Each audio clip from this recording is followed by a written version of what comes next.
Hi everyone, welcome back to my channel. This is Smita Minj and today we are going to discuss the topic the complex interaction between knowledge and social practices.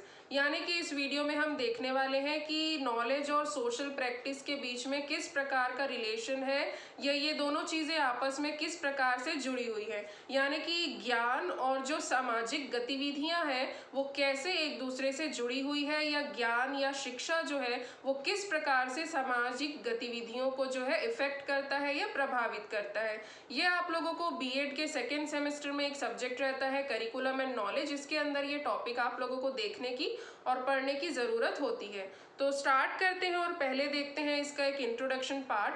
तो यहाँ पे लिखा हुआ है education is the most powerful instrument of social change. यानी कि अगर हमें किसी भी प्रकार का सामाजिक बदलाव लाना है उसके लिए शिक्षा बहुत ज़रूरी है और इसको एक पावरफुल इंस्ट्रूमेंट माना गया है। यानी कि एक ताकतवर यंत्र जो है वो शिक्षा को माना गया है सामाजिक बदलाव के लिए। अब आप लोग सोच रहे होंगे कि जब हम नॉलेज एंड सोशल प्रैक्टिस के बारे में पढ़ रहे हैं तो एजुकेशन का वर्ड यहाँ पे क्यों आ रहा है। तो देखिए, नॉलेज या ज्ञान हमारे पास तभी आएगा जब हम शिक्षित होंगे, जब हम एजुकेटेड होंगे। और ये एजुकेशन ऐसा है, चाहे आप स्कूल्स में जाके या किसी इंस्टीट्यूशंस में जाके एजुकेशन लिए हो या फिर आप अपने लाइफ के एक्सपीरियंस से यानी कि अपने जीवन के अनुभवों से आपने शिक्षा ग्रहण की हो या ली हो, तो ये सारी चीज़ें क्या होंगी, एजुकेशन में आएंगी या शिक्षा में। और शिक्षा के द्वारा ही आपका नॉलेज या ज्ञान जो है वो बढ़ेगा, इसलिए यहाँ पे जो वर्ड यूज हुआ है वो है एजुकेशन। आगे लिखा हुआ है it is through education that the society can bring desirable changes and modernise itself. शिक्षा ही एकमात्र वो माध्यम है जिसके द्वारा समाज में बदलाव आ सकता है और समाज का आधुनिकीकरण या समाज में रहने वाले लोगों का आधुनिकीकरण यानी कि मॉडर्नाइजेशन जो है वो हो सकता है। Education can transform society by providing opportunities and experiences. यानी कि शिक्षा के द्वारा ही जो है हमें अपॉर्चुनिटीज यानी कि अवसर मिलते हैं और हमें अनुभव यानी कि एक्सपीरियंस मिलते हैं, थ्रू विच जिसके द्वारा द इंडिविजुअल यानी कि कोई एक व्यक्ति can cultivate one self for adjustment, अपने आप को परिस्थितियों के अकॉर्डिंग जो है ढाल सकता है, एडजस्ट कर सकता है with emerging needs and philosophy of the changing society. Society में या समाज में जिस भी प्रकार की आवश्यकता है यानी कि समाज में रहने के लिए जो भी आवश्यकता है उसके अकॉर्डिंग कोई व्यक्ति अपने आप को ढाल सकता है या एडजस्ट कर सकता है अलग अलग अवसरों का जो है इस्तेमाल करके और अनुभवों का इस्तेमाल करके जो कि उसको शिक्षा यानी कि एजुकेशन के थ्रू मिला हुआ है। आगे लिखा हुआ है the function of education in the sphere of social change are outlined as under. यानी कि सामाजिक बदलाव के क्षेत्र में शिक्षा का क्या कार्य है उसके कुछ पॉइंट्स को आगे हम डिस्कस करेंगे। तो देखते हैं आगे। यहाँ लिखा हुआ है function of education in social change, यानी कि सामाजिक बदलाव के लिए शिक्षा किस प्रकार से काम में आती है। तो पहला पॉइंट यहाँ लिखा हुआ है असिस्टेंस इन चेंजिंग एटीट्यूड्स। यानी कि शिक्षा या नॉलेज के थ्रू ही किसी का रवैया बदल सकता है। अब रवैया का मतलब व्यवहार, अगर मैं और इजी में कहूँ तो व्यवहार या बिहेवियर या एटीट्यूड या रवैया कुछ भी हम इसको कह सकते हैं, उसमें चेंजेस आते हैं। जैसे कि हमको ये पता चलता है शिक्षा के माध्यम से कि हमें अपना जो सोचने समझने का तरीका है वो किस तरीके से बदलना है, किस तरीके से हमको मतलब किन चीज़ों को अपनाना है और किन चीज़ों को छोड़ना है। हमें हर समय जो है वो न्याय की बातें करनी है, किसी के साथ अन्याय नहीं करना है, अंधविश्वास में हमको नहीं पड़ना है, अपने हक के लिए हमको खड़ा होना है। इस प्रकार से जो चेंजेस है, जो थिंकिंग है वो हमारे अंदर आती है, इससे हमारा एटीट्यूड चेंज होता है और ये जो हमारे सामाजिक जीवन में या हमारी सामाजिक गतिविधि में जो भी हम अपने समाज में पार्टिसिपेशन कर रहे हैं उसमें जो चेंज आ रहा है, जो भी हमारा बिहेवियर बदल रहा है वो किसके थ्रू बदल रहा है, एजुकेशन के थ्रू, और हमारे अंदर एक पॉजिटिव चेंज जो है वो आ रहा है। नेक्स्ट पॉइंट यहाँ पे लिखा हुआ है assistance in creating desire for change. यानी कि जो भी बदलाव हो रहे हैं या चेंजेस हो रहे हैं उनको स्वीकार करने में या ग्रहण करने में ही एजुकेशन जो है वो हमारी मदद करता है। यहाँ पे लिखा हुआ है education makes people aware of social evils. यानी कि समाज में जो बुरी बातें चल रही है उसके बारे में हम अवेयर हो सकते हैं, यानी कि हमें जानकारी हो सकती है। लाइक ड्रिंकिंग, यानी कि जो शराब वगैरह का सेवन करते हैं उसके बारे में हम जान सकते हैं। डावरी यानी कि दहेज प्रथा जो होती है। गैम्बलिंग यानी कि जुआ खेलना। बॉन्डेड लेबर यानी कि बंधुआ मजदूर, जिनको कि काम तो बहुत लिया जाता है पर उनको वेतन नहीं दिया जाता या बिल्कुल ना के बराबर ही उनका जो है वो सैलरी या वेजेस जो भी उनको मिलता है वो होता है। तो इन सब चीज़ों के बारे में हम जान सकते हैं एजुकेशन के माध्यम से, और इनके खिलाफ हम लड़ सकते हैं या इनको हटाने के लिए हम खड़े हो सकते हैं, सामने आ सकते हैं। यहाँ पे लिखा हुआ है ना, and create an urge to fight, यानी कि हमारे अंदर उन सब चीज़ों से लड़ने के लिए एक शक्ति जो है वो हमें देता है या साहस हमें देता है एजुकेशन या शिक्षा। नेक्स्ट पॉइंट देखते हैं, assistance in adopting social change, यानी कि किसी भी प्रकार का सामाजिक बदलाव को स्वीकार करने में या ग्रहण करने में या उसके अकॉर्डिंग एडजस्ट होने में शिक्षा और एजुकेशन जो है वो हमारी हेल्प करते हैं। जब हम एजुकेटेड होंगे, जब हम नॉलेज लेंगे, तो जाहिर सी बात है हम बुरी चीज़ों को छोड़ पाएंगे और सही चीज़ों को अपना पाएंगे, गलत और सही में अंतर कर पाएंगे, अपने सोच विचार को बदल पाएंगे और बुरी चीज़ों से हम अलग रह पाएंगे। तो इससे क्या होगा, सोसाइटी में एक चेंज आएगा। जो शिक्षित हो के लोग जो समाज में जा रहे हैं वो एक अच्छा ग्रुप जो है, एक अच्छे लोग जो है वो बाहर जा सकेंगे, जिससे कि हर प्रकार की बुराई को जो है वो कम किया जा सके। तो इन सारी चीज़ों में मदद कौन करता है, एजुकेशन या शिक्षा ही हेल्प करती है। नेक्स्ट पॉइंट यहाँ पे लिखा हुआ है, overcoming resistance to change. Resistance to change ये होता है कि हम किसी प्रकार के बदलाव को जब स्वीकार नहीं कर पाते या उसको अपना नहीं पाते या उसके अकॉर्डिंग एडजस्ट नहीं कर पाते, बट जब हम शिक्षित होंगे, हम चीज़ों को सीख जाएंगे, उनको समझ जाएंगे, उनके बारे में सारी जानकारी हमें होगी, तब क्या होगा, हम ईजिली उस चीज़ को मतलब पुराने तरीके से निकल करके एक नए चीज़ को अपना पाएंगे। हम अपने आप को और अपनी सोसाइटी को जो है मॉडर्नाइज कर पाएंगे। जैसे कि मान लीजिए मैं अगर कहीं किसी दफ्तर में या ऑफिस में काम करती हूँ और मुझे सारा काम मतलब मैनुअली करने का आदत है, मैं किसी प्रकार की टेक्नोलॉजी को नहीं जानती, मैं बस डायरी मेंटेन करती हूँ, रजिस्टर्स एंड फाइल्स में चीज़ें लिखती हूँ, और जब मेरे ऑफिस में कंप्यूटर आया तो मैं मना कर दूंगी कि कंप्यूटर के बारे में तो मैं कुछ जानती ही नहीं, कभी देखी ही नहीं, मैं कैसे इस्तेमाल करूंगी और किस प्रकार से काम करूंगी। तो ये मैं कब करूंगी, जब मैं शिक्षित नहीं हूँ, जब मुझे उसका इस्तेमाल करना नहीं आता, मुझे उसके बारे में कुछ नॉलेज नहीं है। वही अगर मैं एजुकेटेड हो जाऊं, मैं सीख जाऊं कि हाँ इसका इस्तेमाल कैसे करते हैं, इसके फ़ायदे क्या हैं, क्या क्या बेनिफिट्स इससे हम ले सकते हैं, तो मैं क्या करूंगी, उस जो रेसिस्ट मैं उस चीज़ को कर रही हूँ उससे मैं बाहर आ पाऊंगी, यानी कि ओवरकम कर पाऊंगी। और मैं फिर बोलूँगी कि ठीक है, मैं इसका जो है कंप्यूटर्स का इस्तेमाल मैं कर सकती हूँ। तो क्या हुआ कि मेरा भी जो करियर है उसमें भी ग्रोथ आएगा, उसमें भी डेवलपमेंट होगा, और जिस भी कंपनी या ऑफिस के लिए मैं काम कर रही हूँ वहाँ पर भी हम मॉडर्नाइजेशन यानी कि आधुनिकीकरण कर पाएंगे। तो ये सब कब होगा, जब हम शिक्षित होंगे या एजुकेटेड होंगे।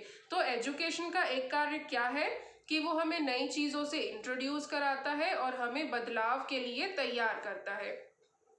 नेक्स्ट पॉइंट यहाँ पे लिखा हुआ है, leadership in social change. Leadership यानी कि नेतृत्व क्षमता का विकास करना।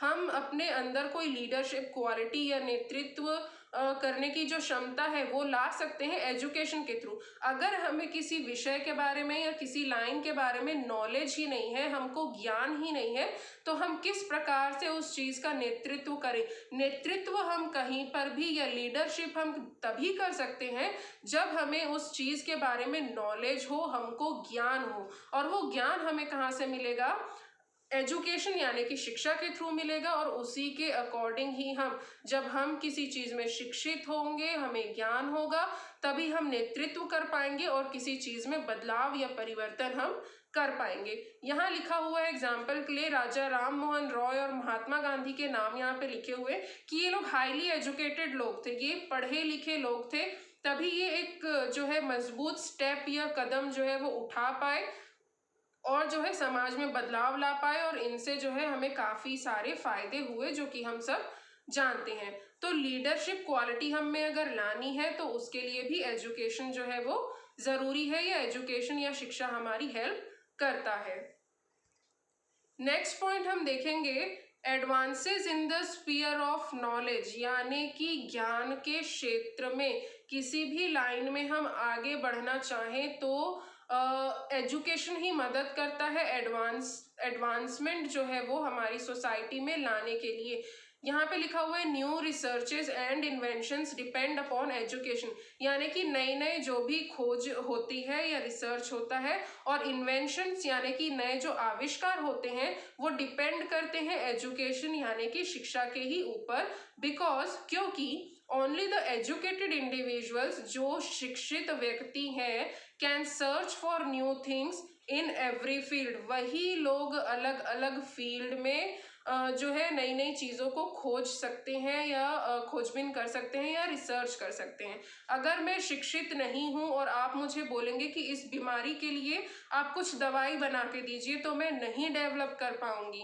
अगर मैंने इंजीनियरिंग की पढ़ाई नहीं की हुई है और आप मुझे कुछ चीज़ कंस्ट्रक्ट करने बोलेंगे या बनाने बोलेंगे तो मैं वो चीज़ नहीं कर पाऊंगी। इसके लिए आपको शिक्षित लोगों की ही रिक्वायरमेंट होगी। तो हमें चाहे विज्ञान के क्षेत्र में आगे बढ़ना हो या किसी भी क्षेत्र में हमें आगे बढ़ना हो, उसके लिए हमें एजुकेटेड पीपल्स की ही रिक्वायरमेंट होगी। एजुकेटेड यानी कि शिक्षित व्यक्ति जो होगा वही किसी फील्ड में रिसर्च कर पाएगा और चीज़ों को डेवलप कर पाएगा, नए आविष्कार कर पाएगा और उसी के थ्रू सोशल चेंज होगा और हमारे समाज में जो है एक एडवांसमेंट यानी कि जो नया नया प्रकार का चीज़ें हैं वो आ पाएंगी। नेक्स्ट पॉइंट यहाँ पे लिखा हुआ है stabilising democratic values. Democratic values यानी कि लोकतांत्रिक मूल्य जो होते हैं वो हम लोगों में क्रिएट कर पाएंगे। स्टेबलाइज करना यानी कि स्थिर करना, यानी कि लोगों के अंदर हम जो है डेमोक्रेटिक वैल्यूज, लोकतांत्रिक मूल्य जो है वो पैदा कर पाएंगे, उनके अंदर स्थिर कर पाएंगे। अब डेमोक्रेटिक वैल्यूज क्या होते हैं, यहाँ पे लिखा हुआ है लिबर्टी, यानी कि किसी को फ्रीडम देना, आज़ादी देना, किसी को किसी चीज़ में मजबूर नहीं करना या बांध के नहीं रखना या फोर्सफुली किसी से कुछ चीज़ नहीं करवाना। इक्वालिटी, इक्वालिटी यानी कि क्या होता है, सभी को समान नज़रों से देखना, सभी को बराबर समझना, किसी को छोटा या किसी को बड़ा इस प्रकार से भेदभाव नहीं करना।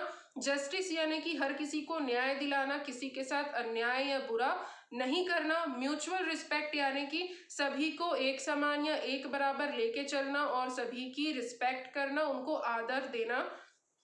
Feeling of brotherhood, feeling of brotherhood यानी कि भाईचारे की जो एक फीलिंग है वो हमारे अंदर, या भाईचारे की जो भावना है वो हमारे अंदर होनी चाहिए। तो ये सारी चीज़ें क्या है, डेमोक्रेटिक वैल्यूज़ है। और एजुकेशन यानी कि शिक्षा के थ्रू ही जब लोग शिक्षित होंगे, उनका नॉलेज बढ़ेगा, ज्ञान बढ़ेगा, तभी ये इन सारी विषयों के बारे में जो है, इन सारी बातों के बारे में जो है वो समझ पाएंगे, जान पाएंगे और इनको अपने अंदर स्टेबलाइज कर पाएंगे यानी कि स्थिर कर पाएंगे, इनमें बने रहेंगे।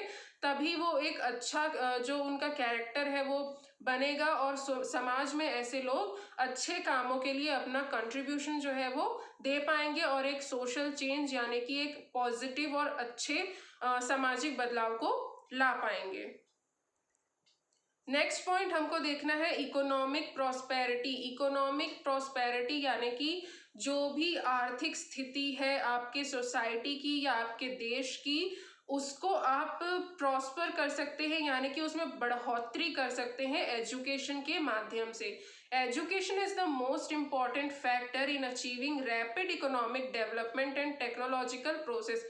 अपने जो आर्थिक स्थिति है उसको अगर आप मजबूत करना चाहते हैं, टेक्नोलॉजिकल एडवांसमेंट लाना चाहते हैं, नए नए प्रोग्रेस आप करना चाहते हैं, उसके लिए एजुकेशन आपका ज़रूरी है। क्योंकि जैसे हमने पहले भी डिस्कस किया, अगर मुझे किसी चीज़ का आविष्कार करना है, कुछ चीज़ बनानी है, किसी क्षेत्र में मुझे आगे बढ़ना है, तो अगर मेरे पास कुछ जानकारी ही नहीं है, कुछ नॉलेज नहीं है, मैंने किसी भी प्रकार की शिक्षा ग्रहण ही नहीं की है, तो मैं किस प्रकार से उस क्षेत्र में आगे बढ़ पाऊंगी। ना ही मैं बढ़ पाऊंगी, ना ही मेरी कोई उन्नति होगी, ना ही मेरी सोसाइटी की कोई उन्नति होगी, ना ही मेरे देश की कोई उन्नति होगी और ना ही हमारी आर्थिक स्थिति जो है वो मजबूत होगी।